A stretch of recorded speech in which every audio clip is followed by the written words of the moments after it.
Hello, Instagram. I was just about to go on a live here and tell you more about my Incendia offer that begins next week. But apparently, I can't do lives with my account because I don't have 1,000 followers. So there you have it. I'm going to record this instead and just do it all in one go and keep the flow of aliveness that I feel about this topic. And yeah, if you have any questions, you can drop it in or any experiences that you want to share, you can drop that into the comments under this video, which I hope to be able to upload onto Instagram. I'll try not to make it too long. So, welcome to my little temple space here on this Friday afternoon. I have my incense burning and my little rose at my desk here. And I want to tell you about why I'm doing this now. So this is a 3-week experience to help activate your voice and your soul gifts so that you can really be embodied and expressed in them and liberated in them, so that you can be the change that you want to see in the world, so that you can literally be a part of making that change through a more free and full and easeful expression of who you really are. And actually, before I continue, excuse my diction, because I got braces, like internal braces on the top. They're coming onto the bottom in a few weeks as well. So interestingly, I have had this thing to reckon with, and it's felt like a real impediment to my expression. And it's not, it's not the most comfortable coming on alive and feeling like I'm thing, like I was in the early 90s when I first got braces. But there you have it. I could use this as an excuse, and I won't. I should slow down my speech a little bit more. But yeah, that's what's going on. I will have these for another couple of years to help stabilize my bite and ease my spine and all the things. So it's going to be a structural readjustment. That's going to be amazing. And in the meantime, it's a real, pain to feel like this. I think probably my speech will adapt over the coming weeks if I practice my enunciation a bit more. So here I am practicing my expression on something that really matters to me, like something that feels like such a call, like nothing will get in the way of me speaking when I care about these things. And, I can start there really, which is where, often where many of us are at is I'd rather not be speaking. I'd rather not be sharing publicly or in spaces that feel vulnerable or in relationships that feel edgy to say what I really feel or believe, because there's such a fear around it. And this is kind of a thread that runs through all of my work. But yeah, most of us would love to just be hanging around in a forest, for me, hanging around in a forest, away from civilization often, especially in this time. Or just sharing when I feel, like it's the perfect circumstances for me. I don't want to feel like I have to share when it's edgy or like it's stretching me or vulnerable. And yet I do, because I have this fire in my heart and in my belly for what I want to see in the world. And I know that I'm here to be a part of that. And I'm sure that you feel that too. So that's my starting point really, is this kind of tension that we feel between having this, these things in our heart, these insights and contributions that we want to make, and perspectives. Like, you hold an interesting, unique perspective on things that other people need to hear about, and that you maybe share like in some ways or in some kind of through different conduits that feel like okay to you, but they need to be heard more widely. And that is really the thing that pisses me off the most, and that really fuels my work when I would rather hide or just give up on the world and go and live in a forest and cry about the state of things, is like the amount of unexpressed brilliance and wisdom in women around me, in and around my life, in my work, in my client work, in my friends, all the groups of women that I'm in. And the lost potential of this, like how this is exactly the thing that the world needs to receive and hear in sort of small, medium, or large ways. Like, it doesn't have to be singing it from the rooftops. It might be in a more private context, but it's still sharing it with others and bringing it out into different spaces, like in, the school that your kids are in, or in a community context, or in like the institutions that you work in, like healthcare services that you access in your organization or your workplace, wherever it is. There's just so much that is like going unsaid and unspoken that could be contributing to making things better, and you feel frustrated in that for good reason. And I'm here to really offer you something that can give you like an actual practical framework for looking at that, and not just being like, oh, I just need to get over myself and do it and do the hard thing, but to really support yourself and resource yourself with an understanding of why this happens and how you can work with that, and how you can, most importantly, bring safety to yourself in doing that, so that you can do it in sustainable ways and kind of incrementally free up that voice, start practicing using your healing abilities, your intuition, your seeing, your psychic abilities, your visionary like streams that are coming through you, and actually share that with the world. So it's not just sitting in your journals or sitting in these frustrated WhatsApp, note rants to your friends, or maybe in private containers when actually this is something meant for a wider audience. Or bitching about things to your partner but not actually saying it to the colleague or the school teacher or the care worker that needs to hear the thing. So then the second thing that fires me up about this is people talking about the witch wound, as it can be called, and this kind of wound of this core feminine wound of expression and of mistrust and doubt in our own voices. And talking about that as something you just need to get on with and get over, and just heal your witch wound and lean in, basically, say the scary thing without honoring the actual eons of trauma that is living in our bodies and in our cells, that we've inherited epigenetically from past and parallel lifetimes, that our higher selves have lived in these incarnations of utter horror, actual horror and just wretchedness, and also the trauma in this lifetime of not being able to express yourself freely, which happens in all families. However delightful your upbringing was, there is a suppression that has to happen through childhood, and for many of you it will have been actually quite wounded. There's a lot of relationship wounding that gets in the way of our free expression. So this is something that I've really tracked, is how I'll be going into this more within the container, within this 3-week experience, which is happening, by the way, through teaching and audio transmissions and exercises and practices and 2 live events, but I'll go into that a bit more towards the end.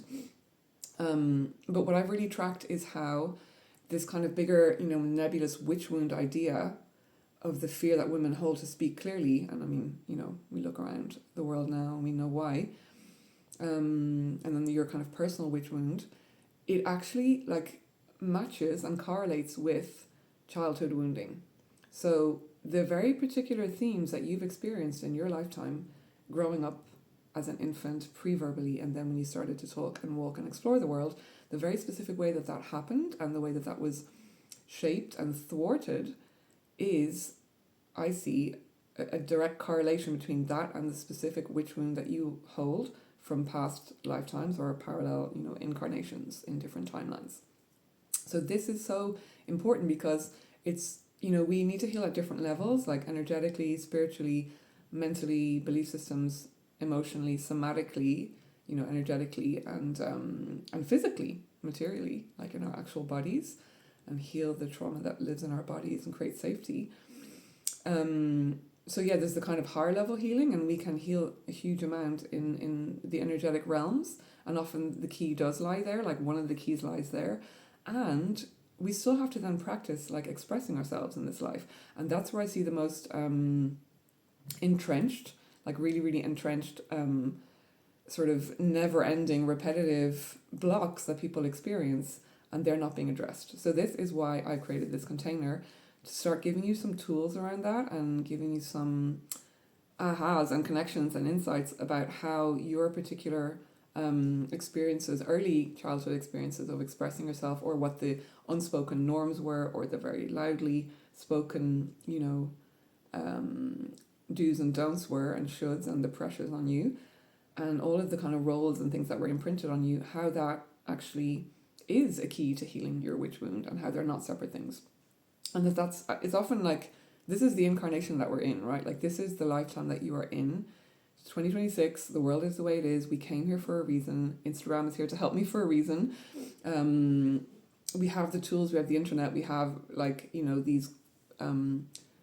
these kind of courses that we can do, and we can connect with each other to help each other heal our witch wounds for a reason. The particular baggage, shall we say, that you hold from this lifetime is not just a kind of an impediment that you want to just move past and then magically free up your witch wound, this is the stuff to work with. So I want to support you to do that.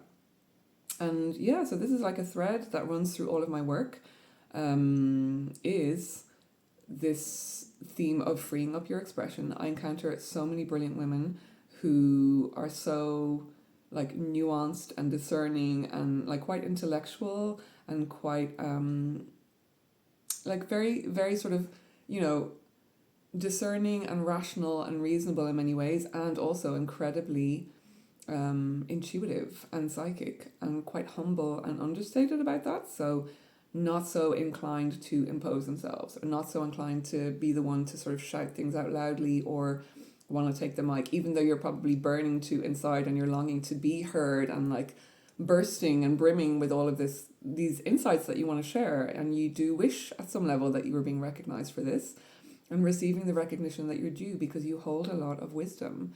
You are, if you're watching this or sticking around for this conversation, you're most likely a deep old soul who is wise and who holds a sense of being here for very pure-hearted reasons, like holds a degree of integrity and a vision for the world and all of the potential that is here.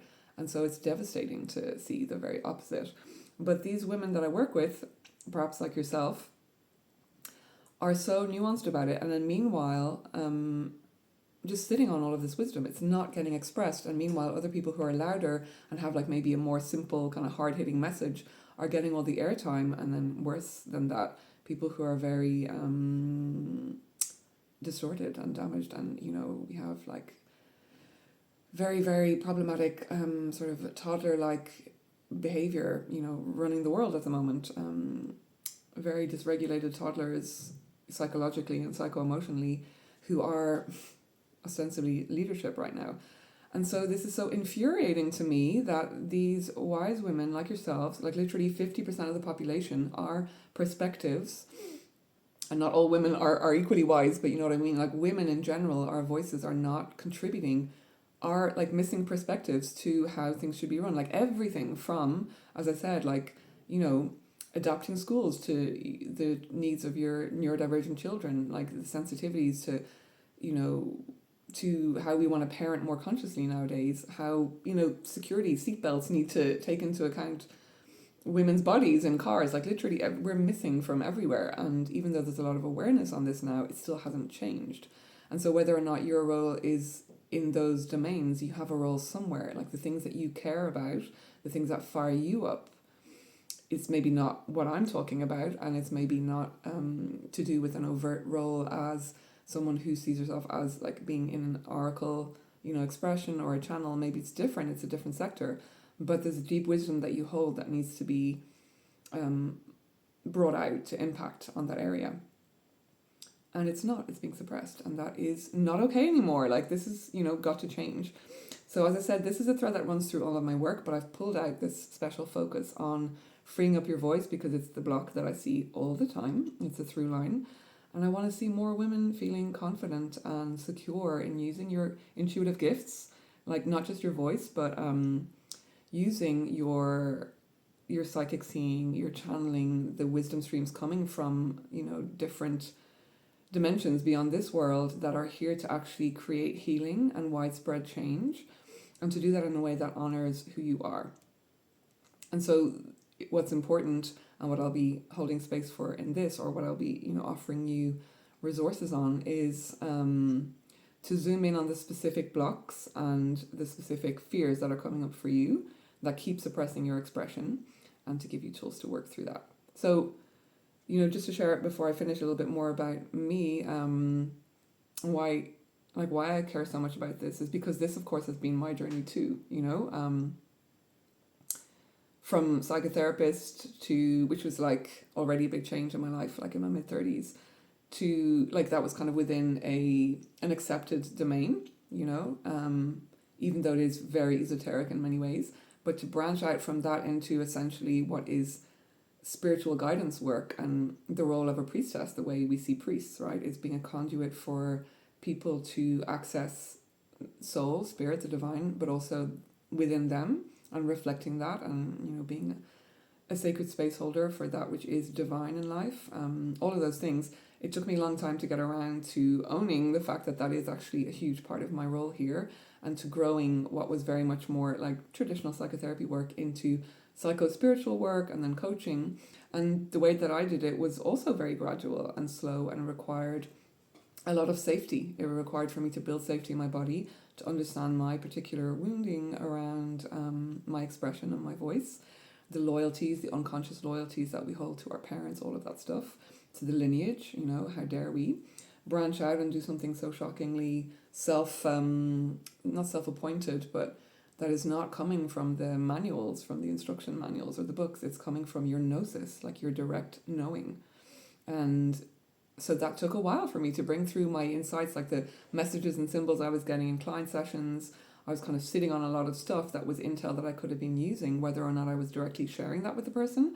It took me a while to trust, and it wouldn't be appropriate, in a therapy context, but some things would be appropriate to bring in curiosities and wonderings about particular themes that are being informed by my inner seeing and knowing, and offering that and really enhancing the work, like having better outcomes in your client work, because you take a risk to drop something in and the person goes, oh my God, how did you know?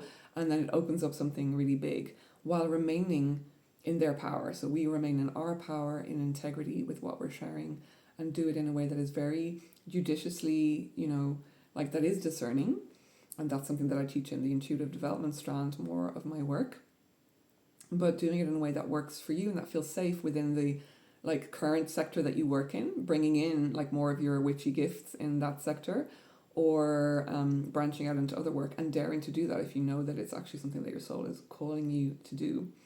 So yeah, I went from being a frazzled, overworked NGO worker, a burned out kind of campaigner, to and about work that I really cared about and still deeply do, whether it's undocumented migrants or workplace exploitation, and then women's health and mental health, but into more of a spiritual activism, which is what I'm here to do now, like a psycho-spiritual activism.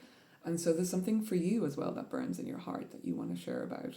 And now here I am, accepting fully and celebrating the fact that I am designed to be here as a vessel for change in a different way than I originally thought when I started my therapy training.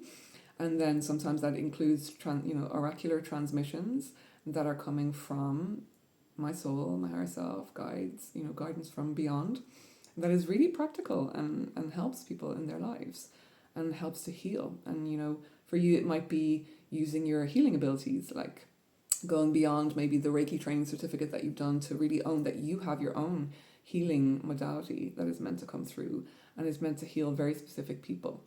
So if you think that you're not a leader and you think that you're not here to share something that important or make such a big change, you're probably wrong. If you're watching this, you definitely are.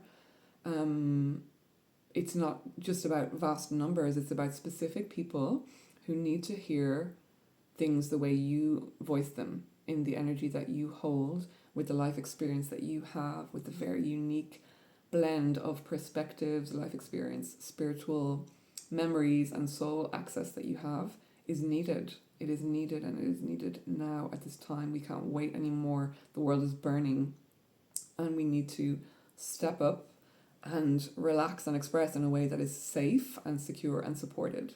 And it really is more about removing the impediments to that than any kind of, brace yourself and kind of overreach and stretch beyond your anchoring. Can you feel the difference when you rest back down in yourself and you inhabit your own pelvic bowl, you unclench, you relax down into your body, and you can create a sense of safety around that for yourself and be your own unconditionally present supporter and ally, then there's nothing much you can't say, If it needs to be said and it's aligned and in integrity for it to be said and it's important for it to be said, you'll find a way of saying it once you feel safe and resourced from within and in other ways to do so.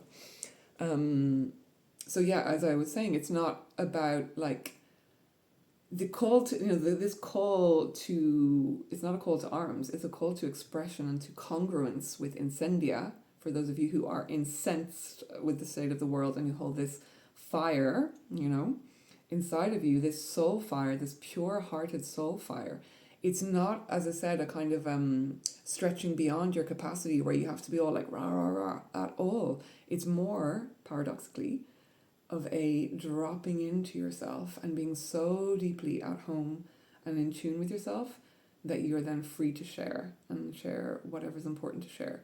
So that is the kind of, you know, reframe that I'm going to be offering you in Incendia. And yeah, I think that's pretty much, you know, what I wanted to share. So just to share what to expect,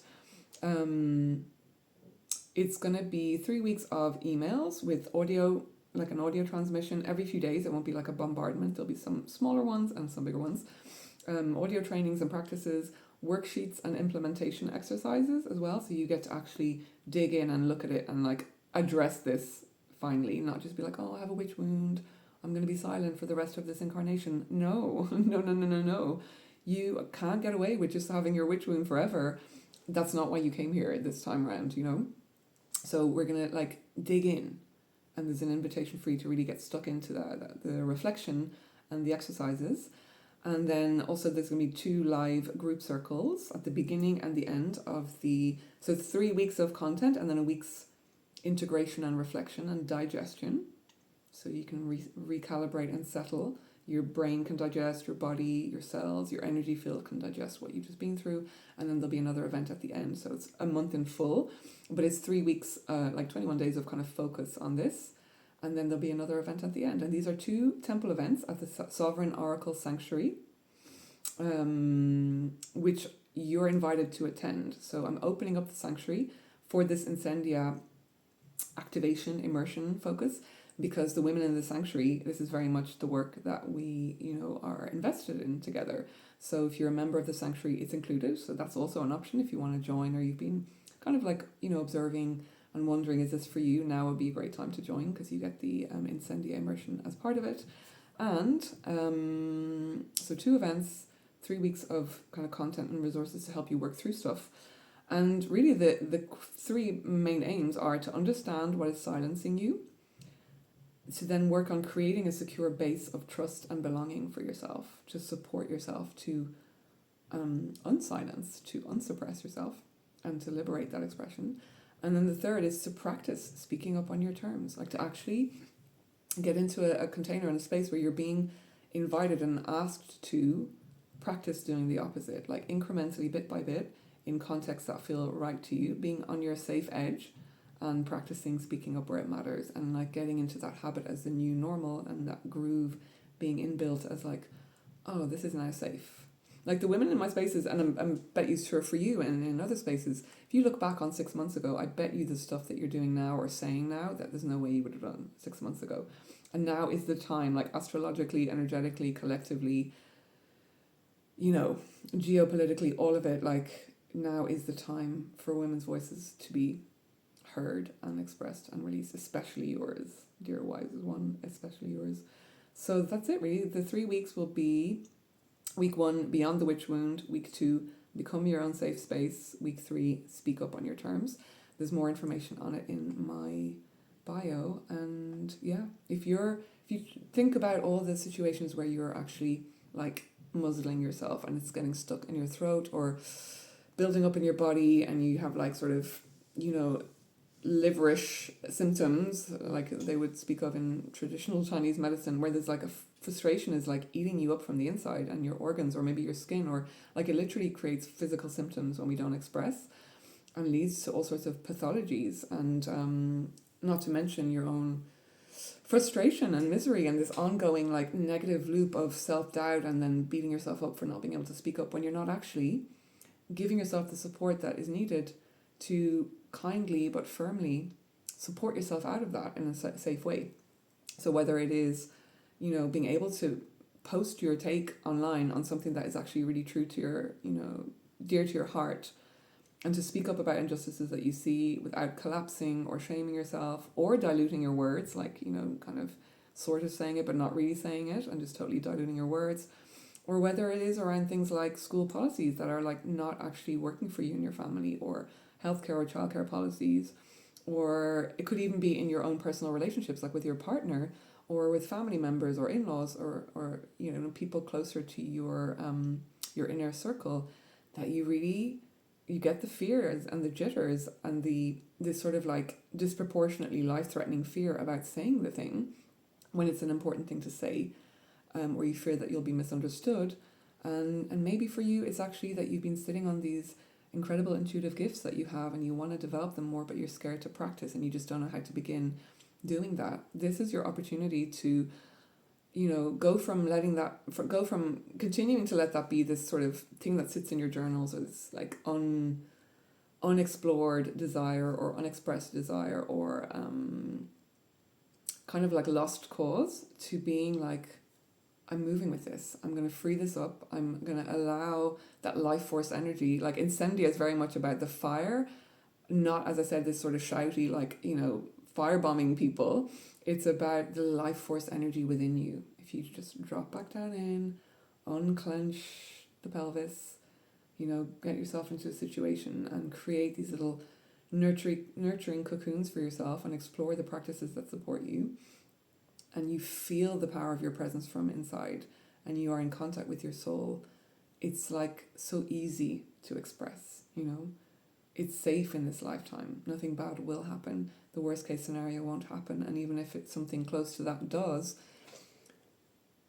if it's something that's important for you to say, it will still have been in integrity for you to say it, and you'll be able to withstand any fallout from that. So yeah, if you're feeling the call, join me in the portal. Feel the unblocking of that life force energy that is like compacted down in your pelvis or stuck in your throat or stuck at your diaphragm. Let's release it. And, in small, subtle ways, in louder ways, in different potent ways, allow this beautiful light of your unique essence and being to shine more brightly, because the world really freaking needs it right now. Like, you are so needed. Your light is needed. If you feel the call, join me.